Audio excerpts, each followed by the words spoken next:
Alright, after we've got everything cut out, first thing we want to do, like anything in carving, is you put a center line in. You can measure it, or you can just guesstimate a center line.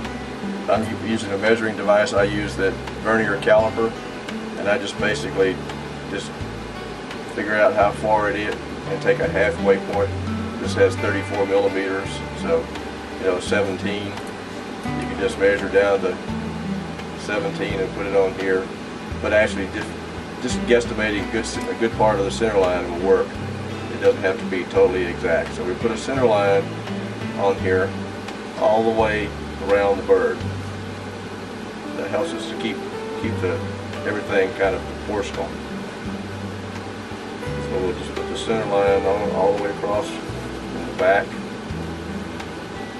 to the tail, like so.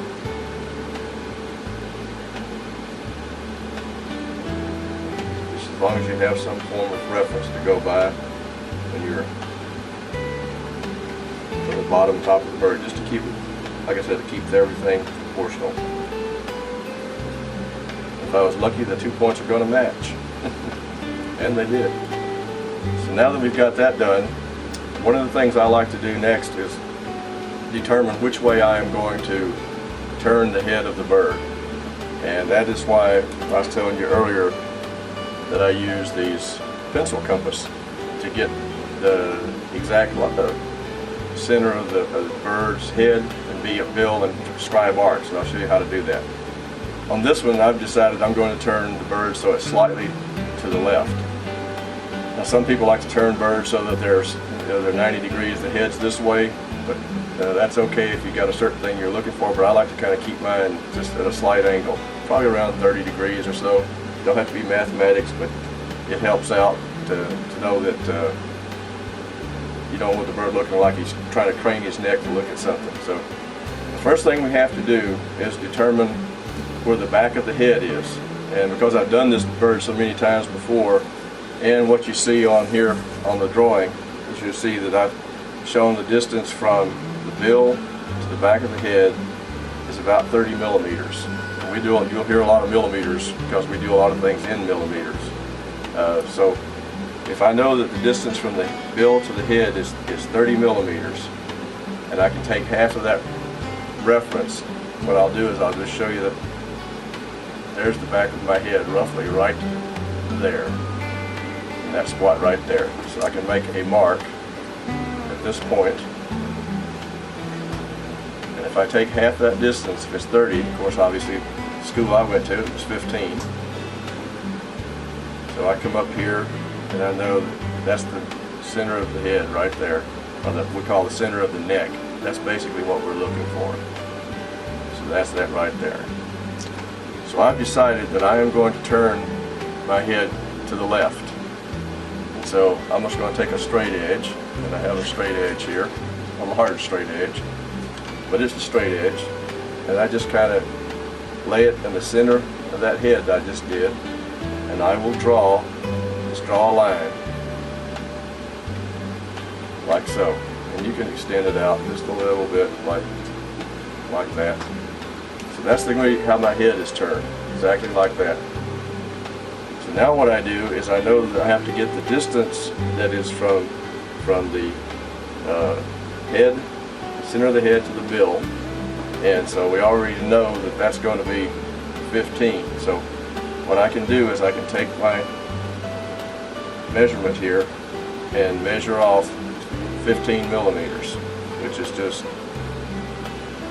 on your pencil compass, just run it down to 15, which we'll do right here. Just a little bit more. And that's 15. We take this right here, we put it, that mark right out. Oops. I mismeasured. Let me just get that just a little bit more. Obviously I can't read millimeters either, so just a slight tad here.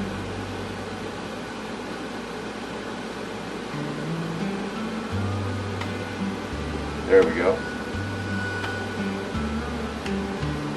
So what we do is we know that the bill is going to be, or the back of the bill is going to be right here. So we swing an arc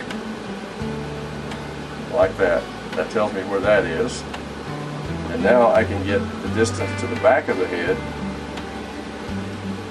which is this mark here that we made earlier.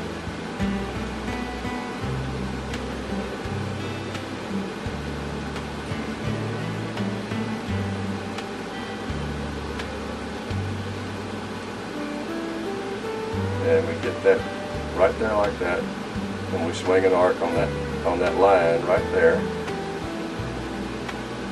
like so. So we know that that's where the distance is to the back of the head and the front of the head. So now we have the bill is at the end here, the back of the bill, and then the head. What we can do now is we look at the top view that we've got on our pattern, and we want to draw in from the bill, draw in just this outside of the head. That's just this outside piece right here, not this part of the crown. So we can measure that distance, and measure that outside distance to the outside cheek, which is the widest point, and then take this and just, you can kind of lay it on here and figure out, okay, that's where the half the distance is, split that difference between those two, and just make a mark, and make another mark, like so. And I have to put the bill in, so if you look at the top view of the bill, you measure the top view of the bill, and that right there is right at 4 millimeters if you look at it on your scale. The real chickadee's bill at the base where it goes into the face is no more than 4 millimeters wide. So I can do the same thing right there, split that difference, make my mark, and draw in my bill.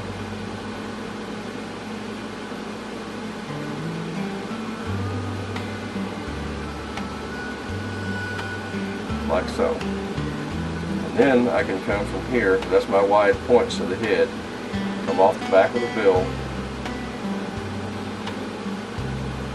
draw that to that point, sweeping it in an arc to the back of the head. And then I do the same thing on the other side, making sure that we get them both proportional to each other. So now I have my head drawn on the direction I'm going to turn it. So what I have to do at this point is I have a choice of either going ahead and trying to cut this down, or I can go and round this body over from basically here to here, just round it over a little bit from this center line to get it started, and then we can come in and we'll cut this top of this cheek down and get it cut out straight. You want to cut straight down. You don't want to be rounding or curving. You want everything to come straight down, just like a wall on here. So we'll go ahead and get doing on that. Now when I'm carving the bird, I have 2 micromotors that I use, and that way I can put different tools in each one and be ready to go. But one of them I use is called the NSK Emac. It's really good. The way you change out the particular bit is you just flip this lever up and drop the piece in, and it's like so. Flip it down and it locks it in place. You can use this. And what's really nice about this one, you can turn it on at this button here without having to do anything else. The other one that I use is it's also an NSK. It's a Compact. I've had this one for a long time. It still works well. The way it works is you just put the piece in and turn the handle, and it's locked in place. This one holds a 3/32 shank. That one, the other one that you saw, has the capability of holding a 3/32 or a 1/8 shank. But I'll be using this one primarily for all what we're going to be doing. What I've got in there now is just a carbide tipped bit that I'll be using to dress down some of this.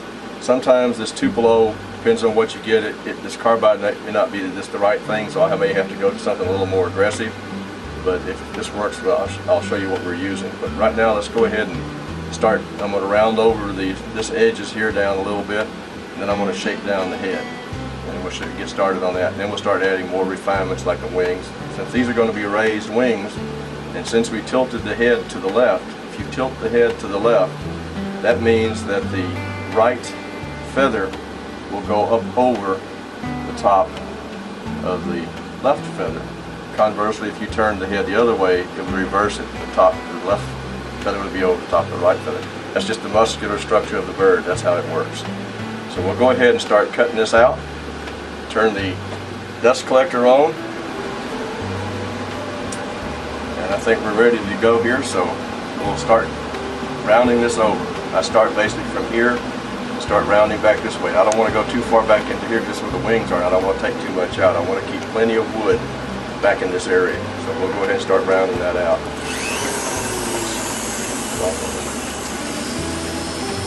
All right.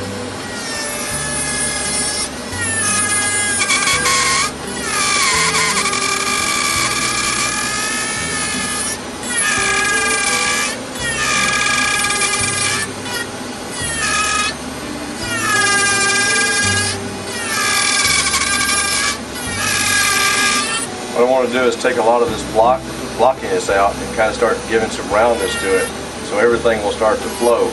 We do this because when we do the head, the whole body of a bird, once you get the head correct, everything flows off that head. So we want to get this rounded out a little bit, and then we'll do the head.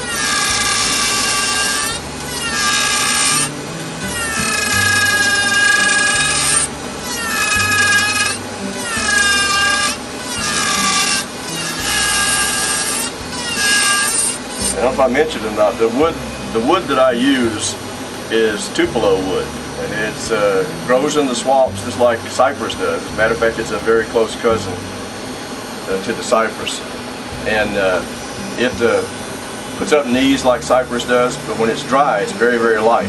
If you took the same size bird that I've got here and made it basswood, it would weigh twice as much as the Tupelo does. Tupelo is excellent for power carving. It doesn't carve very well with a knife, but it's good power carving. And sometimes you'll hit soft spots, so you have to be careful and just don't dig too hard. But just let the tool do the work.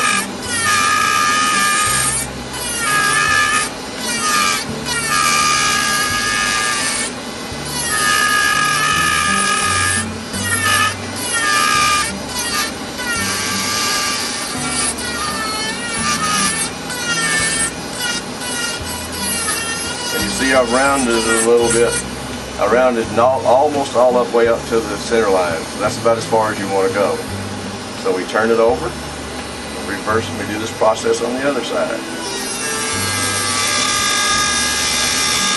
You'll probably find that it'll carve easier in one direction than it does in the other. That's just simply the way you're going against the grain structure of the wood.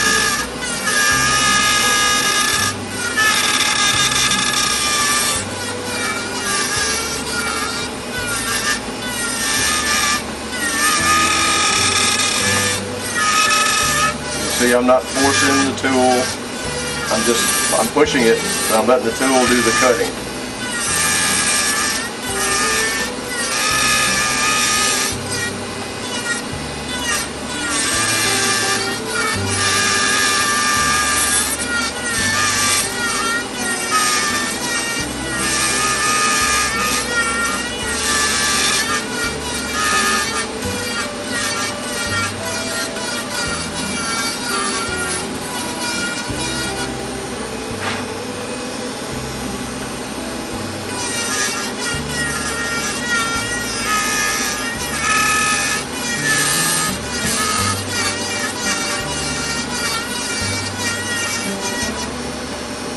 Okay, as you can see, I've got this rounded over.